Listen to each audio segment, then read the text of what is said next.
place, and it requires experience to understand how it works in order to incorporate your own provisions into various legislation and not just your own standalone bills. As Guam's delegate to Washington, I'll certainly take full advantage of the fact that the House is Republican run. Better than the seniority of my opponent, I'll be a member of the majority party. Congresswoman Madeleine Bordallo and Senator Frank Blas Jr. opened today's Rotary Club of Guam Congressional Forum by speaking on what they plan to bring to the table as Guam's next representative in our nation's capital. Bordallo spoke on her experience in the past 10 years and several of her accomplishments, including advancing war claims further than any of her predecessors.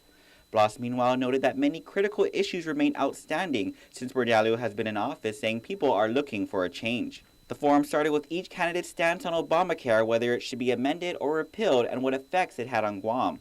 Both noted that they thought many of the provisions, such as allowing children up to 26 to remain on their parents' health plan and prohibiting coverage based on pre-existing conditions, were good provisions in the act. Bordallo, however, says there's room for improvement. If there is an opportunity to move on health care reform for Guam, I would want to ensure that we make all services provided to FAS citizens eligible for Medicaid funding. And I would try to increase our federal match. Blas, meanwhile, says he wants to work on several of the provisions in which Guam was left off of.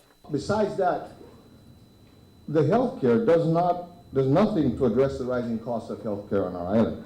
In fact, what it does is it increases the cost of health care.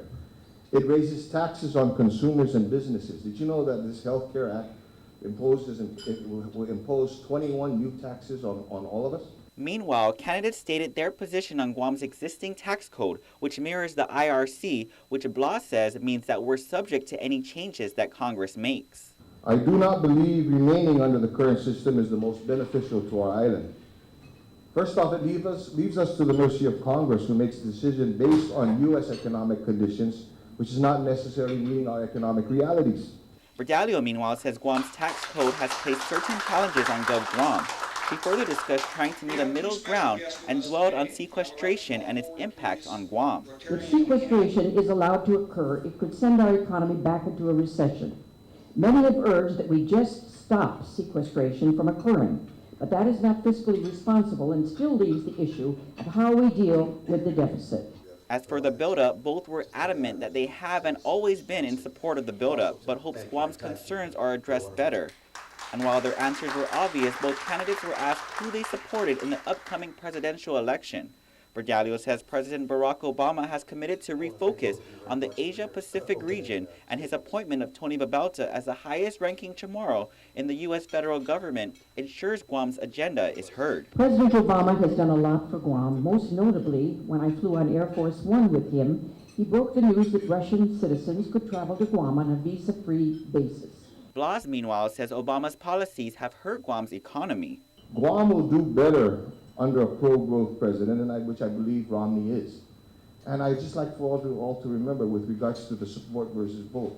I firmly believe that had we the power, had we the opportunity to vote for our president, then the next commander-in-chief would be able to get off the plane and say hi to the people of Guam the next time he has a stopover here. The candidates, meanwhile, will next meet at the Guam Medical Association congressional debate set for October 18th. Reporting for Guam's News Network, I'm Ken Quintanilla.